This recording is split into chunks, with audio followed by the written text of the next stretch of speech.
Okay, we got how good games go bad. It's an arch production.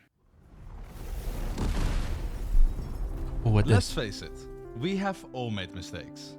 From a young age, we've been continuously confronted with choices, Yeah. where sometimes with some hindsight, you might have been better off with the other option. What? Nonetheless, you moved on Fortnite or from your gym? mistake, you hopefully learned from it, and now you are where you are today. Watching a pretty lengthy YouTube You can do both, man. In that little choice before, where was it? You can do both. The gym only takes about an hour-ish. All right? And then after the gym, you could just come back home, shower, eat, and then get on Fortnite. It doesn't have to be a one or the other. You can do both. It's possible. You can make it work. video that you hope is worth your time watching. In the ever-evolving progress of mankind, we've been confronted with choices. And with every mistake made, no matter the severity, True. we learned and moved on. Video games have been a thing for more than 40 years now, with games like Dang, 40 years? Has it been that long? Like, video games is, like, still... I don't know, would you consider video games old or young at this point, with 40 years being, like, about the mark? Pong and Space Invaders kickstarting the industry. In those 40 years, a lot of mistakes from both developers and publishers have been made and learned from, resulting in games consistently reaching entertainment levels that nothing in our entire history ever could have matched or reached for that matter. Oh, yeah. The more senses you can engage with a person, I think the more entertaining it can be. As just, I don't know, like a source, a medium of entertainment. Like, in the beginning, you had, like, I would imagine, like, well, physical labor, and that's only so entertaining for so long, which is, like, essentially everything. And then we made books. That involves, like, just reading, all right? You don't really have a choice in what happens with a book and what happens in it.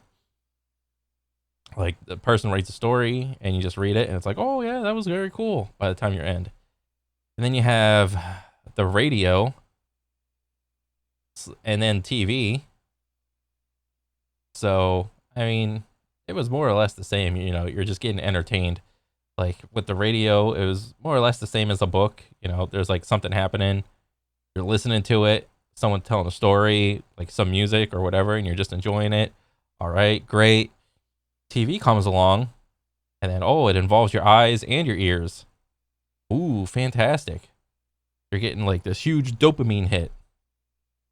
And then here comes video games. We want to add another one in there. It involves your eyes, your ears, and then you get to interact with what's happening on screen. So, yeah, I think that's pretty cool. I mean, I doubt we're ever going to figure out a way to implement smell or taste into, like, video games or any other form of media. I don't think that's going to be a thing. I mean, maybe it could. Maybe I could be wrong. But it's not anytime soon. Honestly, games are incredible, and hopefully they continue to get better and better to satisfy our spoiled needs. Yeah. I say hopefully, because recently there's been a trend with successful gaming companies making detrimental and easily avoidable mistakes that ruin the games their fans love oh so much. True. In this video, we are going to identify, solve, and once again hopefully learn from the mistakes Ubisoft, Nintendo, and Valve have been painfully making. Oh, dang. Enjoy the show. Oh, yeah. Here we go. Why good games go bad. Boy, the talented developers working at those companies do not always represent the company decision. Do not harass the devs. True, the devs are just doing their little part in it. You know, it's the leadership, the guy at the tippy top calling the shots. That's the guy who's responsible for the state of your favorite game. Information from this video is taken from various sources. If you don't like what they say, Mr. Company, you can't blame me. Oh, okay. Please. Valve is simply incredible. They single-handedly changed the entire gaming industry with their revolutionizing games. When I was a little kid, I was not brought up on a computer because my family just did not have enough money and whatnot. Um, I know of like Half-Life, Left 4 Dead, CS, Portal, Dota, and what is this, Orange Box or like not Team Fight, Titanfall, the fucking Team Fortress, and many more. Is that this one? I don't know, or is this just straight up Orange Box? I don't know. I wasn't there for like the dawn of the computer. In the beginning, there was Steam.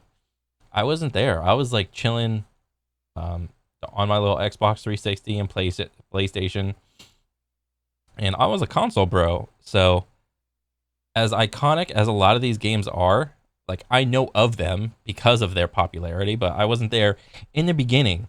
And I would say in the beginning, for any game when it first comes out, is like the funnest part, the coolest part, and especially with a lot of these games, where back then the internet wasn't as prevalent as it is today. People didn't figure out the meta of said whatever game until many years later.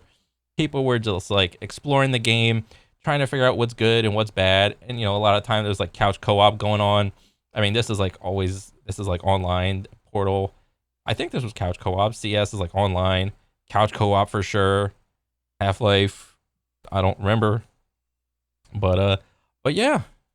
With almost every title they ever released reaching 95 to 99% positive reviews. On top of creating insane games, they branched out and created the biggest gaming platform that's so widely known that I'm willing to bet that you have it on your computer open right now. Yep. Steam. And if that was where it is. Got that bitch pin right there. That pin right there.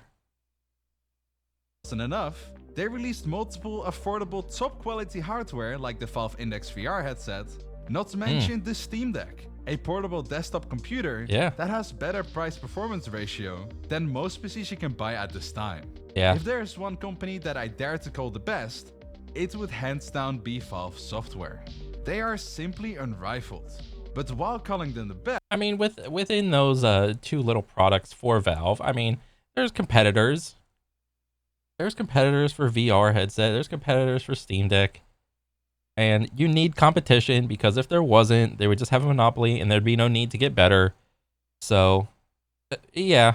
I mean, yes, Valve is doing good, but it's not because just they're the best, period. It's because there's competition. Best. A specific part of the community, which includes myself, also kind of despises them. Valve is an interesting company. While most game studios have one big group of developers working continuously on one title, at Valve they often shift their attention to the most important matters. Oh really? They just run around? An important matter up to recently would be the development of Half-Life Alyx. Oh. Alyx is another title that just changed how we expect VR titles to be. The immersion, story, and combat are professionally thought out and polished. Developing such a banger of a game requires only the best of the best to develop, and a very good chunk of the time. This shifting their workforce to the economically most important matter, whilst insanely benefiting that specific title and being the reason why Valve is the successful company they are today, does one particular title pretty dirty. Team Fortress 2. TF2 is my favorite game ever, and I'm saying that even after playing it for more than 10 years now. Almost half my life, I've been playing Team Fortress 2. Dang. Like, I really wished I grew up playing Team Fortress, because this was Overwatch before Overwatch was Overwatch. And what does Blizzard do best? They take a thing, they steal it, they add some twists and turns and some polish to it, and then they make it better. That's pretty much what Blizzard tries to do. But why? Why is Team Fortress 2 such a good game? And why would such a good game be done dirty? I've seen countless of videos of countless of TF2 YouTubers explaining why the game is so good. And while all of they say is completely true, I think most of them miss the biggest reason why Team Fortress 2 is a one-of-a-kind game. Yes, I'm sorry Overwatch players. I don't think your game is even within the same competition range of Team Fortress 2. Well, with the previous update for what is this, Overwatch, where everybody's hitboxes and projectiles are massive. It's casual. Okay, so what are these? So casual meter. No, this is way more. Like, you remember the that scene in what do you call it? In Star Wars, when Anakin is like doing the pod racing, and then on his little pod racer, he's got that screen with like the fuel, and it's like one is like empty and the other one's like high. You can essentially just do that move where, and yeah, that's pretty much where Overwatch 2 is right now. I'm kidding, of course, but yeah, I mean, I've never played was it Team Fortress 2, and every time I hear about it, it's like there's always cheaters, like it's not really supported anymore, and yeah, I mean, that's pretty much it. I'll explain why in a hot second, but allow me to explain briefly the basics of Team Fortress 2 first. TF2 is an arena-based shooter with 9 classes to pick from, 14 official game modes to play, and has over 50 maps. That is Team Fortress 2. Sounds pretty bland, doesn't it? And that is exactly the issue with explaining Team Fortress 2 to someone unfamiliar with the game. TF2 is a game with layers. To prove my point, here is a random number generator. All classes are numbered in game by 1 to 9, and whatever number I land on, I will explain why his addition makes Team Fortress 2 one of the best games ever. And we got 4. Okay, that is the Demo Man. The Demo has, just like all the other classes, a primary weapon, a secondary weapon, and a melee weapon. His primary is a grenade launcher. The projectiles, which we call pipes, shoot in a curve and they explode on player impact. If you miss the enemy, they bounce instead, roll, and explode a bit later. Each pipe you shoot does 100 damage on player impact. Okay. Meaning you're able to kill 8 out of the 9 classes with just 2 pipes. The skill issue with the nade launcher is that you have to kind of predict where the opponent will be when you shoot your pipe, as they take some time to travel. Simultaneously, you don't want to be too close to the enemy, as the splash damage might just hit you as well. Oh, okay. But here's the first layer to the grenade launcher. If you shoot a pipe on the floor and time the explosion, you can pipe jump and get some insane height to reach otherwise off-limits platforms. Okay, another pretty layer cool. to this technique Did not know is that. When you propel yourself fast enough, you can reach another pipe mid-air for a second explosive jump. Though even I, with thousands of hours under my belt, can't consistently pull this off. The Demo Man's second weapon is the Sticky Bomb Launcher. It allows him to launch sticky bombs that he can detonate whenever he wants. The stickies turn the Demo Man into a big brain technician that can single-handedly destroy an entire push. With this gun as well, you can sticky jump, which is easier to do than pipe jumping, because you can right-click to detonate whenever you want to. Oh shit. That's actually pretty cool. Finally, he has a bottle. The Demo is a drunk alcoholic, and with his bottle, you can reinforce that thought into your enemy's head. And while standing on his corpse, you can cheer on that immediately just after. That is already a lot of things I said about the Demo Man. But this is just the top of the iceberg. Yeah. TF2 has an inventory system. Aside from having many heads, cosmetics, and taunts, Jesus, it also has a very broad variety of weapons. The nade launcher, so his primary, has 3 different options. The lock and load, which somehow has 3 nades and just 2 barrels, don't ask me why, removes being able to do damage after missing a shot, and instead only deals damage when hitting enemies. But hey, bro, I had no idea that Team Fortress 2 was this like complex. I am learning right now. In return, your projectiles fly a lot faster, which makes it easier to hit them. The loose cannon allows you to fuse the pipes before shooting them, making it harder to use, but dealing a lot more damage if you time it correctly. Donk. The fourth option is the Iron Bomber. The explosion radius is a lot smaller, but the pipes don't roll when you miss them anymore, and instead just stay in place. They are all very small changes to the weapon, but big enough to encourage a different playstyle, which makes simply switching his nade launcher to another launcher a very fresh experience. But again, there is a layer. That's so cool that you take one concept of a gun and you just add like so many different versions of it. You can also switch from a nade launcher. Bro, if this was like Call of Duty, you would have had like your base gun and there would have been like 100 levels, and then every like the 30 levels or something, it would have been like, you unlock this one, now you unlock that one, now you unlock this one. And then you unlock a new stock, and then you unlock a new little front grip, and then you unlock a new sight. It's like, it's ridiculous. To a pair of boots. Yes, you heard that right. You can wear boots. Isn't that nice? Jokes aside, the boots are to choose if you want to dive into demo subclass. The beauty of the characters in TF2 is that they have subclasses. By switching your primary to a pair of boots, your secondary to a shield, and your melee to a sword, or even the bottle for that matter, you become a demo knight. The boots and shield gives you more HP, and the shield also allows you to dash into the enemies, which does damage and provides more mobility. That's From the multiple shields you can choose, one is particularly fun. The Tide Turner allows you to have full control of your mouse when charging forward. This allows you to trim, a technique which I'm not even sure how it works, but you basically can jump off slopes and fly through the sky towards your enemies. Holy movement!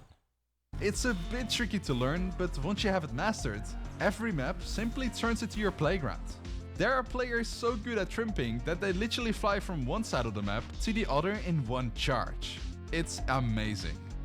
That's crazy! Has so many layers to the playstyle, and I would love to talk about it for many more hours. I didn't even understand that Team Fortress 2 had like all of that shit. But then again, I'd also argue that with all of that like skill expression, and the game has been out for like, I don't know how many years now. Like there's gonna be, it's the same situation as Quake. The game has been out for so long that the skill gap is just so massive. I don't even know if this game has like a ranked mode and a casual mode. It probably does, or something like that. Or maybe it's not supported anymore. But I would imagine that skill of trimping takes a long time to figure out and get good at. Casual players do not want to like learn that. But for the sake of not derailing even further from the topic, allow me to explain why TF2 is a one-of-a-kind game. And that answer is simply the interactions and how you're able to express yourself. That's cool. I know TF2 is often regarded as a head simulator, but that joke is what? I didn't even realize that. Actually why TF2 is so darn good. The insane amount of cosmetics to choose from allows you to kind of cosplay your character however you want to be. This is the Heavy. Awesome class with awesome deeper layers that I won't get into. But he doesn't look awesome right now. Let's make him what I think is cool.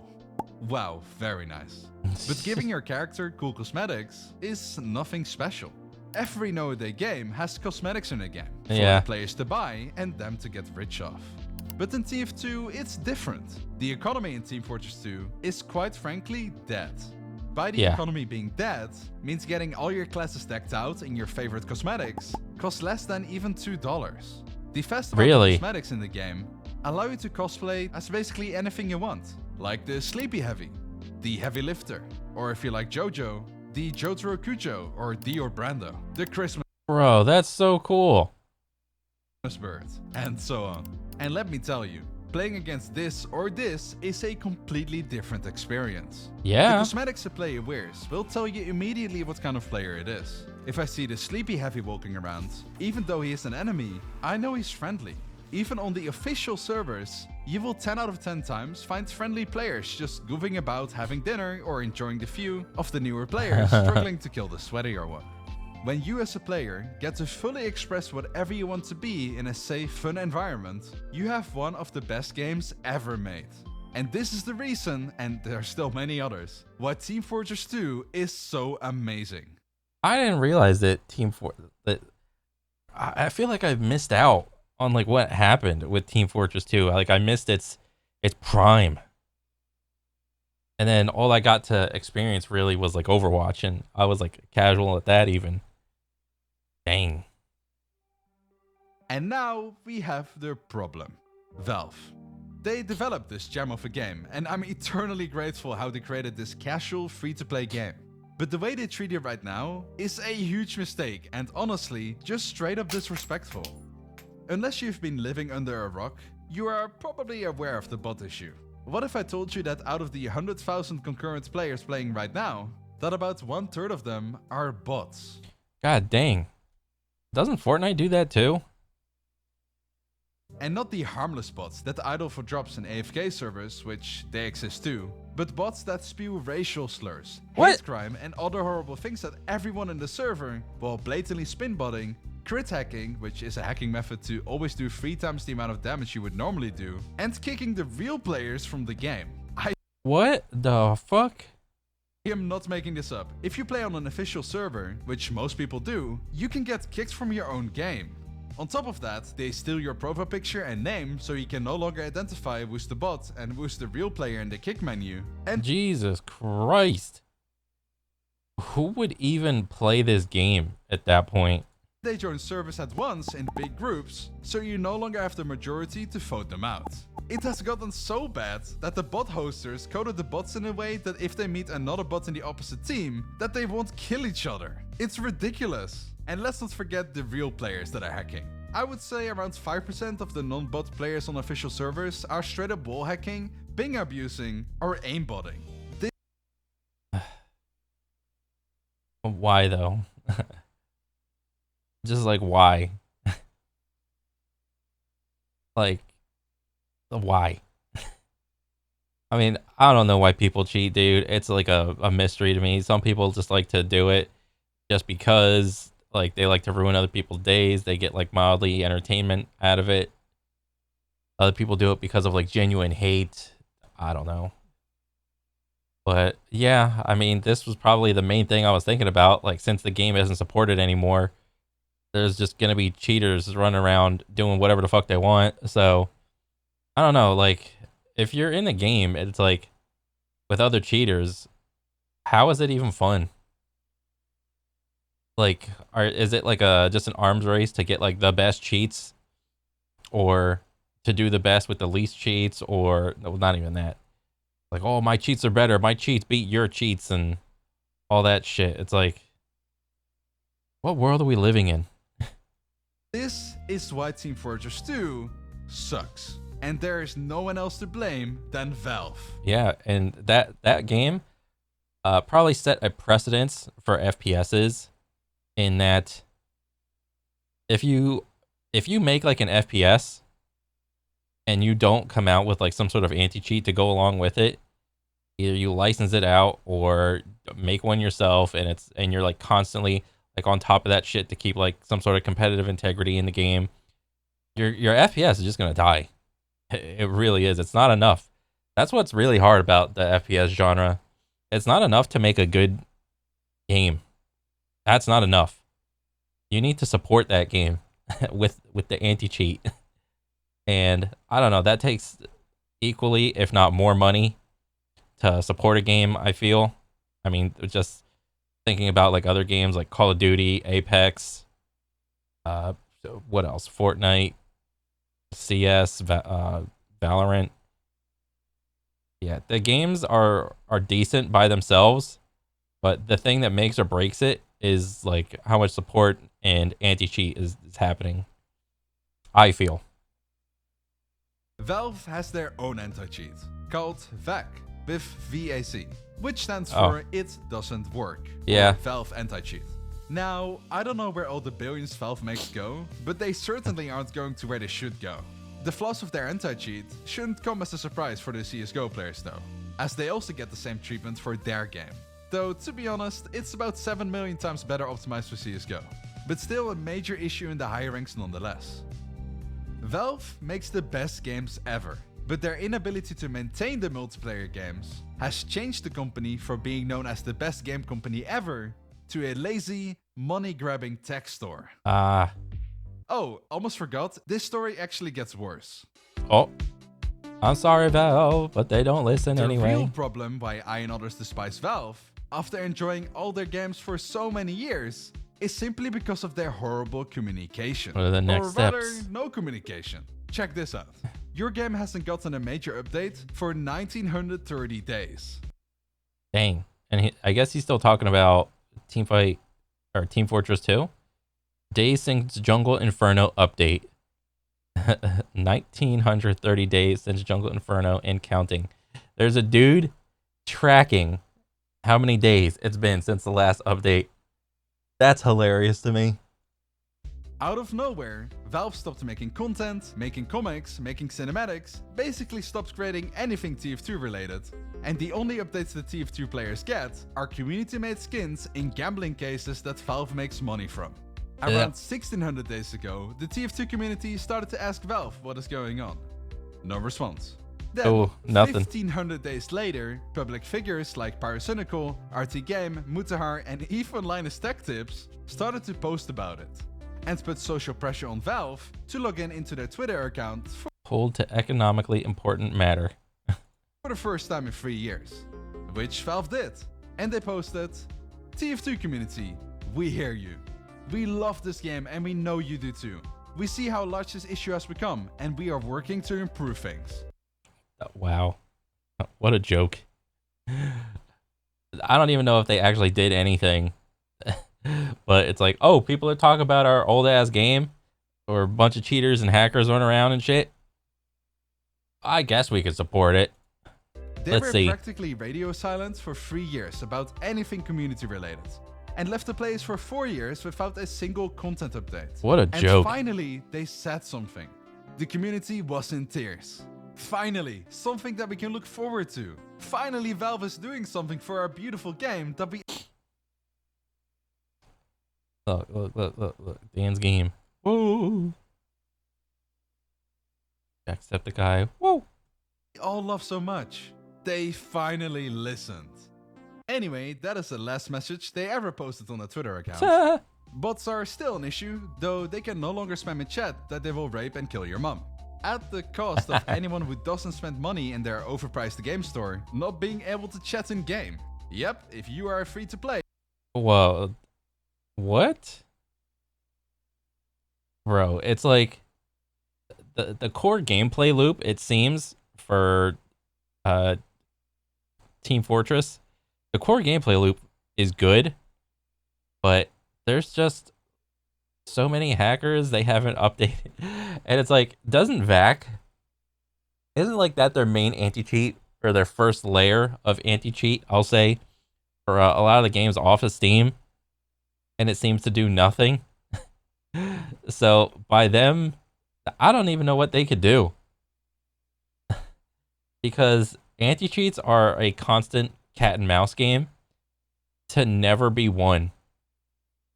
I mean, based off of the history and my own personal experience with like FPSs, like cheaters, it's like, okay, we did a big ban wave, and then cheaters like figure out how to like make new cheats to get around the old anti-cheat, and then cheaters start to like rise up again, and then boom, another ban wave, and then cheaters start to rise up again, and boom, another ban wave. And it's like a constant cat and mouse game. That's all it has ever been.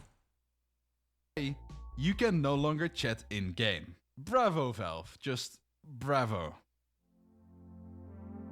Learn from the mistake of others. You can't live long enough to make them all yourself.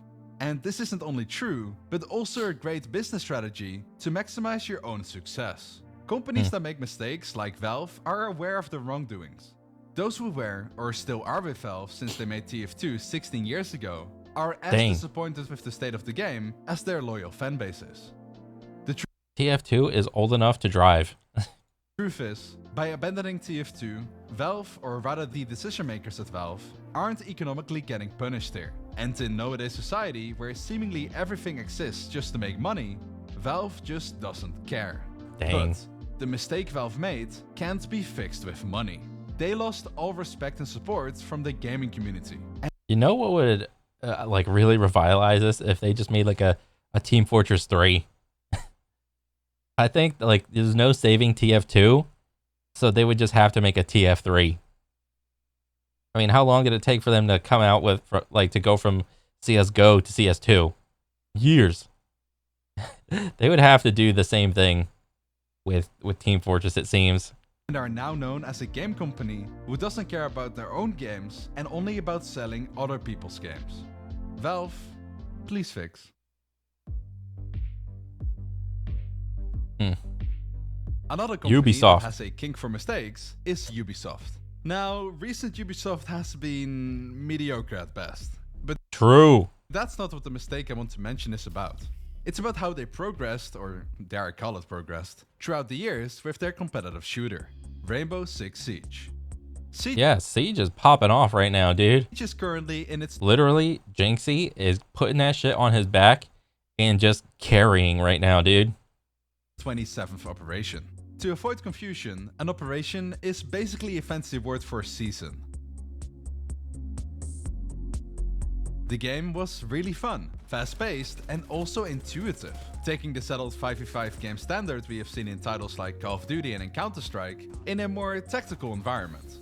The game wasn't perfect, but by it being in year 1, you could tell that things like the oversaturation of the outside, hitbox issues, and smaller aspects like the unpolished movement when vaulting were definitely things that needed to be fixed in the upcoming updates. Skipping 2 years later, we arrive in the best season Rainbow has ever seen. Season 10. It took him 10 seasons to get good. In the 5 skipped operations, we had one entirely dedicated to fixing issues in the game. Operation Health, which fixed almost all the issues the game had. Parabellum introduced us to a fun new map called Villa, which is still popular to this day. And like every season before, we got 2 new operators. This time, because of the previous season, we got 2 defenders. Maestro, a slower operator with the first light machine gun on defense, not to mention a magnified scope, and also not to mention bulletproof cameras that can tase people to death, and Alibi, a speedy operator with a faster shooting, lower damage gun, and an ability that spawns fake versions of her. And also not to mention, both of them had an alternative weapon, which was basically a drum mag fully automatic shotgun. God what dang. not to like about it? This is crazy. Like, I watch Siege tournaments once in a while. I just, like, and it's cool to think that it's more or less like a more 3D version of Counter-Strike in that, you know, you got all these like rounds and it's like one life per round, get to X number of rounds, but instead of like a 2D plane of like CS or Valorant, it's just like corners and hallways and shit like that. Maybe there's a little bit of verticality. Rainbow Six, it just takes that and just adds like layers like on the Z axis to be like, oh, it's 2 floors, 3 floors worth of stuff. It's like you're fighting in big ass mansions. There's never like a tacked down meta, it seems like, because you could just as easily just pop a hole through a wall and then, oh, new corner discovered. Gotcha. I think that's really cool. Additionally, they also reworked the map Clubhouse, which was previously kind of meh, and turned it into one of their best maps even 4 years later. They also introduced a system that still shines to this day, which is the operator pick and ban system. All these changes were awesome and only reinforced the direction that players wanted the game to go. Unfortunately, 3 months later, we move on to Operation Grim Sky. Grim Sky wasn't a bad season, but you could tell just looking at the patch notes that Ubisoft started to push the game into a different direction. Out of the 2 operators added, one of them is called Clash. This bald angry woman, by the way, perfectly represents my emotions towards Ubisoft. Clash was different. She was a defender with her main weapon to be a shield.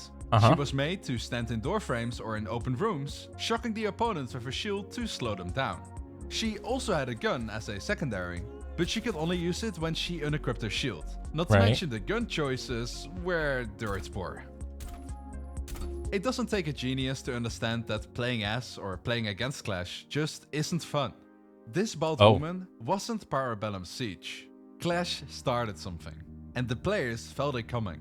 Anyway, the season was by all means still enjoyable, and Clash was banned. Was it power creep? The character was too good, so it was like an automatic ban. And the new characters, they just keep releasing. The characters become more and more powerful with whatever equipment and abilities they get. Is that what it is? Now, I have never played Rainbow Six, but I'm just guessing that that's what it is. Why? Because that's how it goes for any game that's been out this long, dude. Of course you're going to have power creep in terms of like character design for new characters or new guns or whatever. Most of the time anyway. Moving on to the next season, we get the next step in the wrong direction. Operation Wind Bastion.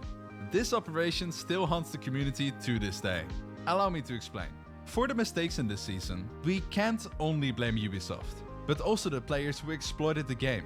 Not exploiting by being a cheater, that is a horrible pest that happens around year 6, and by the way is still an issue in year 7. But cheaters! What the hell? Usually it's the opposite.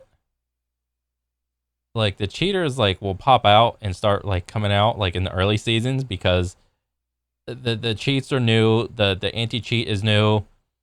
Like it's not a robust system anymore, or the anti-cheat isn't like robust, and it's not sophisticated enough, and people are using like sticks and stones as like just blatant rage hacking and shit like that. And then it's like ban wave, the anti-cheat gets updated, cheats come out again, ban wave, cheats come out again, and I guess they haven't really updated the anti-cheat for this game, it seems. So and ongoing, so yeah. Exploiting with skins. See, in every season, Ubisoft releases a bundle with camouflage-themed skins. In Operation Wind Bastion, they also got introduced. This is what they look like. Okay, here comes the issue. Can you spot the enemy? Oh shit. Bro. That's fucking annoying as fuck. For a second, this person seems... We are straight up playing Metal Gear, and this person has like damn near 100% stealth. I did not even see that, dude. Holy shit. Oh my god, that's so funny. Oh yeah, it's always dumb when you have situations like this where like there's one skin that rules them all because it hides you in such a way. For Call of Duty, it's like there's that one skin where it's like a lady and she's like dressed in like a skin tight black suit. It's like the try hard skin. I forgot what it was called, but skins that do this shit are so I don't know. Like whenever a dev does something like this, it obviously doesn't feel good. And I don't know if it's like intentional or just accidental. I mean, I wouldn't know. But yeah, this is hilariously bad. She is. How about now? Bro. You can only really tell by the feet. Other than that, it's just like a mosh. Did you, by the way, also notice the fourth guy? Alright, one more. How about now? Okay. Bro, what? There's no one here. There's no one here. Okay, I'm just taking the piss now, but you see the issue. They Yeah. made skins that basically turn you invisible when playing on half the maps in the game. The community immediately responded that they hated it, and that it ruined the first-person shooter aspect of the game, and turned every match into a hide-and-seek game. Oh, it's pay to win. The game's pay to win. If you don't buy these camo skins, you're a loser. Now, as opposed to Valve, Ubisoft actually responded relatively quickly. It only took 3 months of crying for Wow, what a joke. 3 months to respond and 2 years to enforce. Yeah, that's pretty hilarious for like a AAA company. them to respond. Their response was that it's now banned in Pro League. Okay, I guess that's good. Great news for the 60 people that are playing professionally. But how about the hundreds of thousands of players that aren't in Pro League? Yeah, that's pretty stupid. Yeah. Because they're not going to be like, oh, here's your money back. No game dev is going to fucking do that. See, this is the issue with Ubisoft. They only care about two things: esports and money. True. In the following 2 years, they continue to release and allow these overpriced broken skins to terrorize the gaming community and made big buck from selling them. If that was the only mistake they made, that would not be too bad. But let me explain how they balance their guns and their characters. Oh, really? Let's say you have two playable characters to choose from. One does 50 damage per hit. Like, so is he saying that like Rainbow Six Siege cosmetic, like money model, whatever, is just as bad, if not worse, than like Valorant or Apex? Is it just, are those like the three horsemen of like terrible monetization schemes and whatnot? Well, I could say the four horsemen if I include CS. Because that's just like, you're just putting in money and there's not even a guarantee of like the skin you're getting. You're gambling at that point. At least with like Valorant and Apex and probably Siege, there's a price tag on the item, and it's just like, you want it, just buy it. With fucking Counter-Strike, it's like, it's gambling. Just buy the boxes. Maybe you'll get it. And I don't even know if there's a pity system in CS. and is really fun to play because he's fast. And the other one does 30 damage, and aside from being bad, is also super slow and in general a chunky character. Obviously, this isn't very balanced, and everyone who likes to have a good time will end up playing the fun and better character A. The balancing team of this game knows that people love character A, and not just because of the damage, but because it just feels fun to play. So the perfectly normal balancing team rationalizes and says, okay, let's nerf character A to do 40 damage, and leave everything else about him untouched. Also buff character B to 40 damage per hit, and to make something so he's fun to play as well. Problem solved. That's a normal instance, or at least like a logical instance of like a, I don't know, a balancing patch.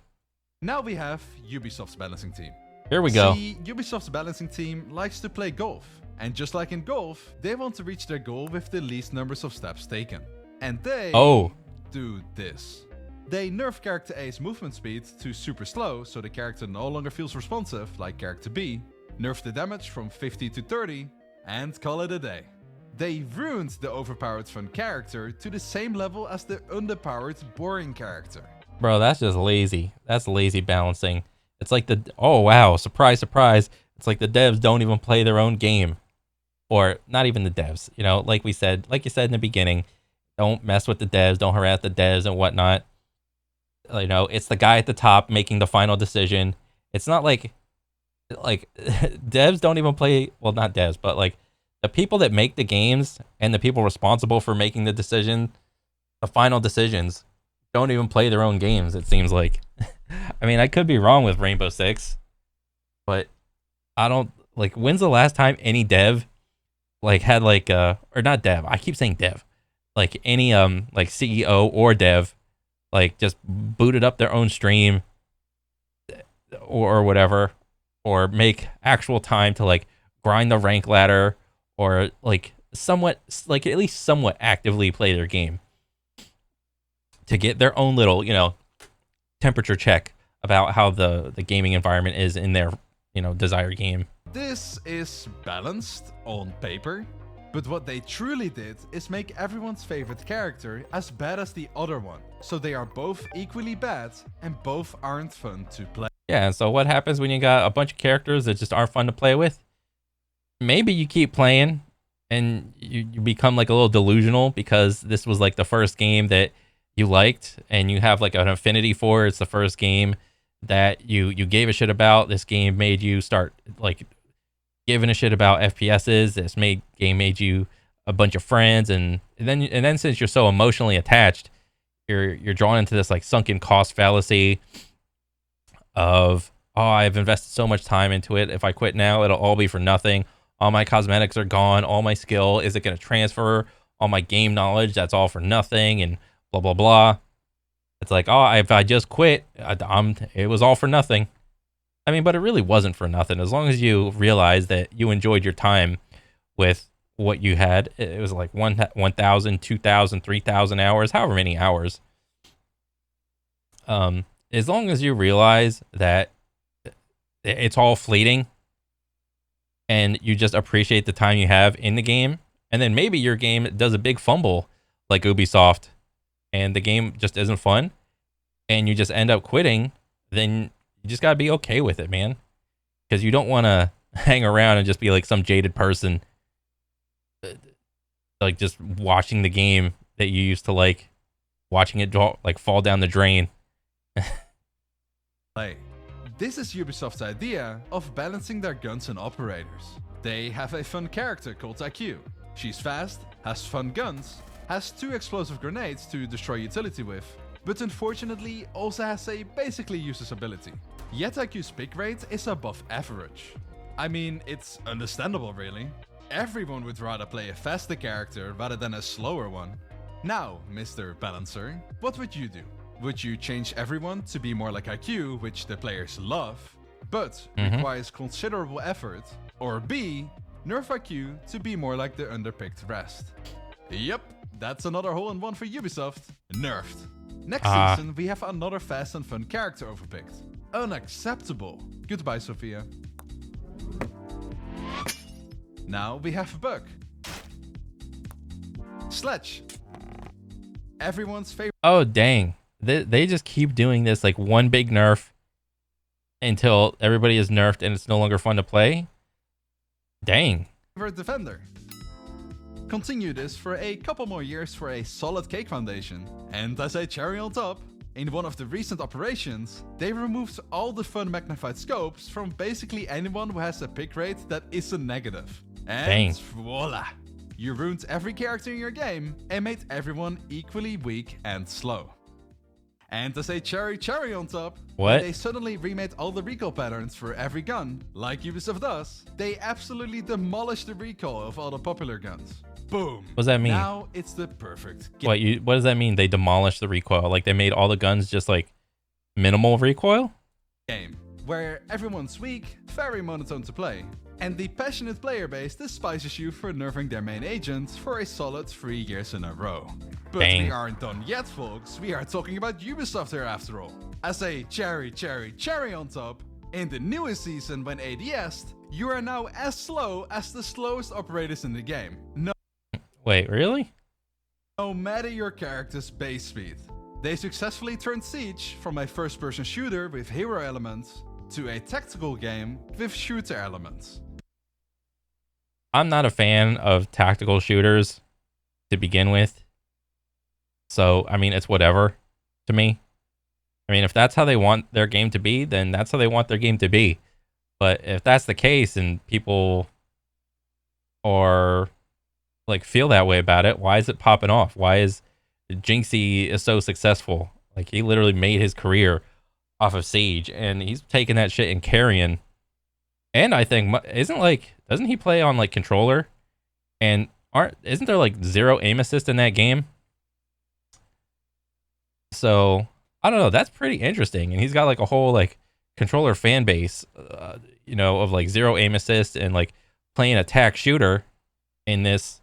Like they got their own version of Counter-Strike. And I think that's pretty cool. Because I'll fucking tune into Jinxie stream and he's like popping off and shit.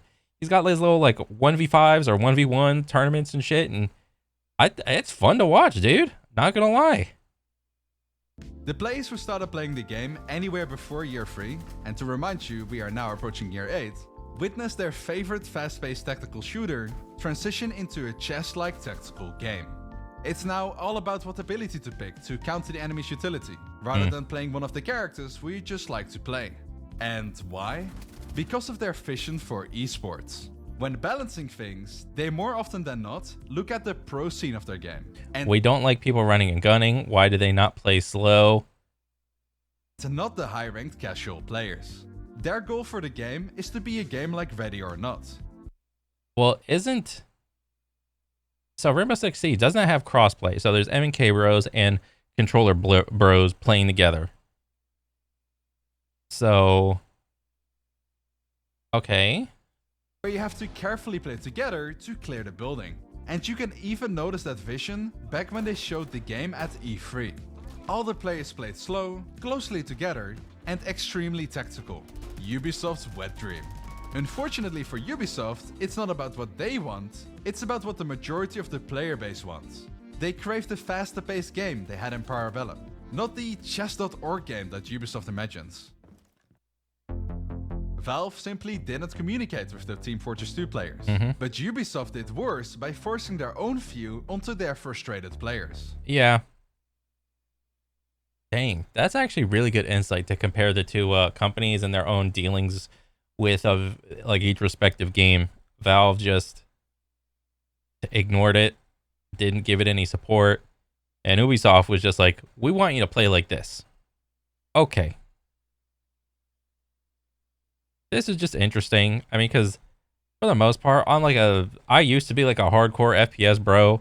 You know, I have a lot of time, like when I was younger, and like Call of Duty and Halo on the consoles. And you know, when I got picked up a computer, you know, I'd start playing like some FPS games, realized my aim was shit, started playing things like Aim Lab, Kovacs, and whatnot. And then I figured, you know, I got like a little bit better aim now. And I don't know. It's just I see the landscape of FPSs, and this is just my own personal opinion, it's whatever. I see the landscape of FPSs, and it's not bright. It's I mean, it's just there. You know, certain games will pop off. Like, there will be certain games where, like, the casual audience is fun, the competitive scene is, I don't know, somewhat fun, I guess. I don't really watch like the Siege tournaments or anything like that. I mean, I don't know. It's just I don't really enjoy like the slow like gameplay or whatever. But then again, I could just as easily say like I put a lot of time into like Titanfall, and I played the shit out of Titanfall multiple times and had a lot of experience in that. But I mean, that game got no support really. I love the gameplay, but you know, and then Apex came out. I played the shit out of that, and it was just over the course of time, things just weren't as fun as I remember them.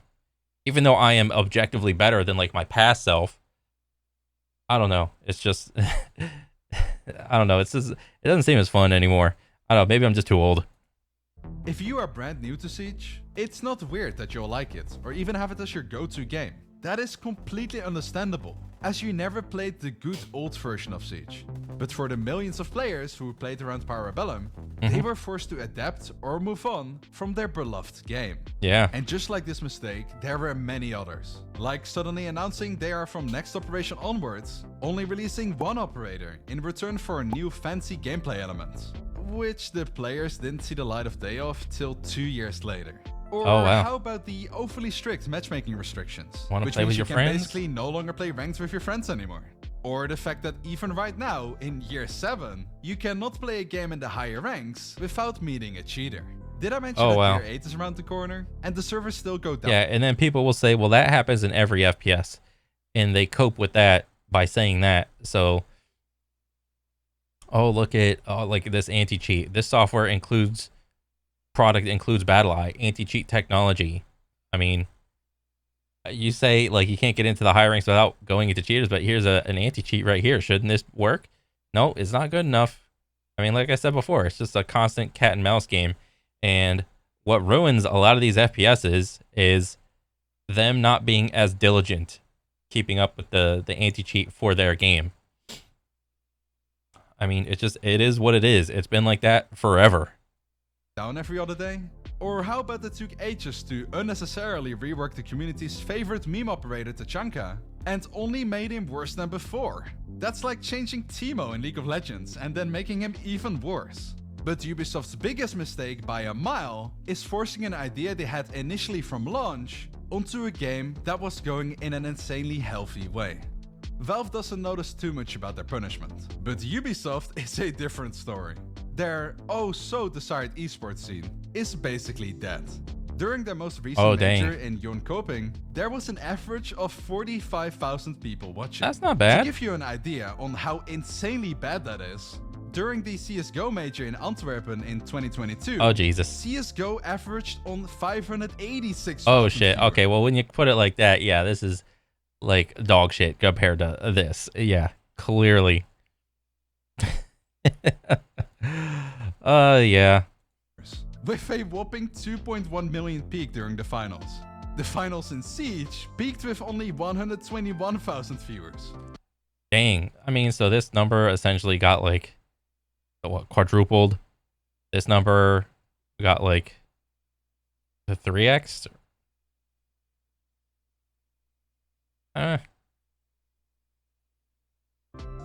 On top of their esports scene failing, they are also failing in the Oh, average stream players. player base numbers. Oh, not stream, Steam players. With over half of the players gone in just 3 years. Dang, dude. In Ubisoft's case, we should be happy that when a company makes mistakes that have been made by countless others in the past, that they're actually punished where it hurts them the most. Their wallet. I don't like to cheer on Siege's downfall. It's a game I treasure as part of my youth, and I played it so much. Holy shit, I don't even have that many hours in like any of the aim trainers or fucking Apex. God dang. 7K hours. Yeesh. That I even went semi-pro, contesting multiple seasons with Oh shit, nice. the best of the best in my region. The times I went to LAN events are one of the best moments in my life. Nice. Unfortunately, you can only let something disappoint you so much before you have to let it go. You just gotta. In the case of... You know what's funny? Is that people go to this like big ass loop in video games of like falling in love with a video game, putting thousands of hours into it, getting up to like that semi-pro or pro level, whatever, going to LANs, and then the game changes for whatever reason, and then this all happens within about, I don't know, 5 years, 6, 7 years with Rainbow Six. If you apply that same like concept of like, oh, this shit's really popular, it's popping off, it's awesome, and then it changes. If you apply that same concept to like real sports, it feels weird. Like, I would imagine, something similar happened in real sports. Like in the beginning, like soccer or football on day one didn't look the same as modern day soccer, and I could do the same thing about basketball on day one versus modern day basketball, modern day like American football versus like football in its heyday, or not heyday, but like in the beginning. Like, yes, rules can come out and alter how you play, but it seems like the core game loop of like real sports has always been there, and it hasn't changed that much. I would have to see like the rule books and how they have actually changed, like the update history, as it were, from like, I don't know, like American football on day one versus American football on, I don't know, what's the most previous Super Bowl that just passed? I don't even know. Isn't it like 90 or 100 something? Something like that. I would love to see like the updates to the rule books and see like how different it has changed. Yet real sports have, for the most part, maintained their like popularity amongst its own audience. But when you put it in terms of like a video game, changing the game, or at least the core game, or the core game loop and gameplay, can either make or break it. And so far, at least for the FPS genres, I've never seen an FPS change so much to where it makes the game loop better. Anytime I've seen like any FPS game, it's always like nerf this, nerf that. I mean, which is fine for the sake of balance. Shit's annoying. Like one shots and lack of counterplay is fucking annoying to deal with, and shit like that. But when any FPS game goes through like a round of like nerfs, it just makes the game less fun, and people just ignore it. And since there's no one playing the game doesn't get any support, and then cheaters start becoming rampant, and so on and so forth. So I don't know. I mean, that's just my view on the FPS genre in general, really. Siege and Team Fortress 2, the player base is steadily declining. Oh, the players shit. of those games are upset with how they've been treated, and finally realized that the frustrations from playing their favorite game are not worth their time anymore. There is one company, however, that has a player base so loyal that if they would burn down their family house and kick them in the balls, they would still happily play their games. Who dat? Konnichiwa, Nintendo. In Nintendo's case, they don't do one particular game dirty, but rather all of them. Nintendo has been making awesome games since 1975. With titles like Mario, the Super Smash Bros. Series, and The Legend of Zelda engraved in our early memories. One thing that differentiates Nintendo from Valve and Ubisoft is that their products are tied to their own hardware, like the Nintendo DS, the Switch, the Wii, or the GameCube. Yeah. And literally every single one of them allowed for a fun gaming experience. But just like Valve, Nintendo is focused on the future. And with roughly every 5 years passed, they release a new game console for their fans to consume. The GameCube released in 2001 and came with many banger games. Oh yeah. Back in the day when I was in like either middle or high school, me and my buddies always went to my friend Kyle's house, and he had a bunch of games for GameCube, but one day we were playing Super Smash Brothers, and we realized that when we go to like switch it, the open lid button did not want to open, So from that day forward, it was just called the Smash Cube or the Smash Box. Because Super Smash Brothers, I forgot which one, was stuck in there. But yeah, that game was just stuck in there. I think it was Melee. Melee was just stuck in there, and for like 2 or 3 years, we just played, Kyle, bring over the Smash Box. Kyle, bring over the Smash Cube. And he's like, you know it, dude. Oh, man. Like Super Mario Sunshine, The Legend of Zelda, The Wind Waker, not to mention the competitive game Super Smash Bros. Melee. Yep, the game. Unfortunately, if you want to play those games in the current day and age, you can't. Yeah. Well, that's not true. You kind of can. You kind of If you can. somehow still have a working GameCube and those games, if you do not own the console and the games, and you still play them in a different way, and Daddy Nintendo finds out about it, I kid you not, they will strike you down. Nintendo is a company that for some reason only wants things done with them in control. If you, dare I say it, emulate the game, Yeah. you are at risk of Nintendo taking action. If you are a smaller individual, that is not too big of an issue, and Nintendo will probably never find out.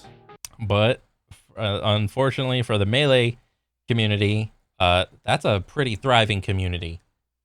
And it's a pretty significant community, at least in the Americas. But if you are a content creator, or even worse, host a cheerful event for Nintendo enthusiasts to come together, and you do not use official licensed Nintendo games and consoles, they will take legal action. They take legal action against their own fans. The GameCube game Super Smash... Yeah, it's hilarious, like, what Nintendo does to, like, Super Smash Melee America. It's so baffling to me. Bros. Melee has a very loving and passionate community that still plays grand tournaments together in offline locations. You would think having an esports scene for one of your games that you put absolutely no effort into creating is something awesome for the future of your company. I think Super Smash Melee is like one of, if not the strongest communities, because it has been around and somewhat prevalent from like day one till like modern day today. And you would be eternally grateful that your fans are carrying it. Well, again, I'm not kidding. Nintendo did not only deny the Smash World Store's request for an official Nintendo licensed tournament, but they also never funded any prize pool or expenses that the organizers made for Nintendo's game. In some cases, they even shut down entire non-profit tournaments of their games. Yeah. And if that wasn't bad enough, let me quickly list some other things Nintendo does to torture their fans. In multiple cases, fans have come together to make a free-to-play adaptation of Nintendo's abandoned games. Oh, yep. I heard about this. All they got from Nintendo was a cease and desist letter. And stop doing this. An adult entertainer who had Pokey in her username got an email from Nintendo that she has to change her username or she would get striked. Nintendo set up an entire lawsuit and sued a guy in Vermont for selling a N64 on eBay for $25. What? Sets up a lawsuit for selling a used N64 for Bro, what? This is hilarious to me. Like, this is I can't imagine being this petty. This is so fucking hilarious. I did not know about this little case. Sorry, I just can't keep a straight face reading all of this. They also forced YouTubers up to recently to give up 40% of their ad revenue if they featured any kind of Nintendo game. This what a joke. has to be the most discouraging and dumbest business strategy I've ever seen. Oh yeah, because before this 40% thing, I believe, before the 40% thing, if you were putting out Nintendo content, you would just get like copyright striked and that you couldn't make any money off of it. So this is the halfway point. So if you make Nintendo content, I think you keep 60% and they get 40% of it, which is hilarious to me. But worst of all, and this is actually not even funny, they sued a man called Matthew Storman for simply distributing their outdated, unavailable games for a whopping $2.1 million. They practically ruined one of their fans' entire life and chances for a future because they made a website where you can download games like Mario Sunshine that aren't available anywhere else because of Nintendo. And when companies do this dumb shit, that's when people bring up the whole piracy argument. If you can't get the game anywhere legally under normal circumstances, then yes, it's okay to pirate and steal games, because under normal circumstances, you cannot get the game anymore. So what do people want to do? When they really want to play the game, they're going to just revert to pirating. They'd rather have a 20-year-old game get erased from history than distributing it elsewhere. And Nintendo doesn't even hide their malicious intents, as they have the audacity to now even sue them again for not being able to pay up quick enough. You can. That's fucking hilarious. Wait, Mr. Storeman has not been honoring his legal requirement to pay Nintendo $50 monthly to hit to amass the aforementioned $2.1 million lawsuit, rather than paying Mr. Storeman. Okay, so rather than paying, Mr. Storeman argues that the company doesn't even need this money due to it not suffering actual damages. Yeah, any fucking person could see this. It's fucking Nintendo. What is this, like a multi-billion-dollar, multi-trillion-dollar company? What fucking damages? He also casts doubt by questioning if game copyrights were registered on time. $50 a month for like the rest of your life, dude. Let me see. How much money is that? Okay, so like I'm just gonna say like people live to like, I don't know, 80. Okay, so times 12. That's how many months. So that's your total months. Well, actually, here, let me do this. I don't know when this person actually made it. So I'm going to say this dude was about 30. So from 30 onward, and let's say you make it, I'll be generous. Let's say you make it to 90. So 90 minus 30, 60. So you got 60 years. So times 12, that's how many months? Okay, that's $50 a month. So that's how many months. So times $50 a month. They only get 36K from him until he's dead. What a fucking joke. Oh my god. Oh Jesus. Cannot make this stuff up. Nintendo has become a ruthless dictator. And while their games are really, really good, an ever-growing part of the community can't enjoy the games anymore, knowing the horrible things they did to their passionate fans. If a company ruins someone's life, once again, imagine if that were you. Yeah. That person would not want to live on a planet where they are still being glorified by their community. Yeah, Nintendo fuck that. isn't being punished economically. If anything, and this is almost too sad to write down, Nintendo is only getting richer by suing and ruining people's lives. But what Nintendo is being punished for, that Valve and Ubisoft do not, is reputation. Is on a moral level. The joyful company, known for their cute games, is more likely than not conscious that they turned into an evil money. I didn't even know that that was a thing that Nintendo did. Like all those little things that he listed off. And yeah, like I knew about the YouTube Nintendo thing, but I didn't know about that fucking petty ass like dude that made the website with the emulators. Bro, there's no shot on buying anything Nintendo. What a fucking joke of a company, dude. Hungry empire. And in the afterlife, where they get judged before the gates of heaven, they do not know whether they get in or stay out. Well, they don't fucking care, dude. That is an unbearable pain that only the malicious decision makers of Nintendo will have to burden. Yep. Dramatic quick enough. Note, if I do not upload the video after this one, I most likely got abducted and killed by Mario. So keep an eye out on the next video, please. As Okay. a conclusion for the video, everybody makes mistakes in their life. And that is only normal. As without making mistakes, we can't progress. But if you are actively aware that you're making mistakes and refuse to learn from them, something bad will come your way. May it be in the realms of reputation, economically, or morally, karma is and your good game goes bad. Thank you so much for watching the entirety of the video, and keep going. Nice. Dang. That was actually a good ass video, dude. For sure, man. I mean, it was like a year later, but I liked it. I thought it was fucking cool, man. So, okay, so note to self, if I ever make a game, don't let it go unsupported. Don't nerf all the fucking characters into the dirt. And don't sue the content creators into the dirt either. Gotcha. All right. I got it up there. This is like a steel trap up here, my dude. All right. But no, this is another banger. And I want to see more from Arch. He puts out some good shit, dude. I didn't know he was like semi-pro in like 6 or Rainbow Six. That's pretty cool. But yeah, that's pretty much it for me. I'll catch you guys on the next one. All right, later.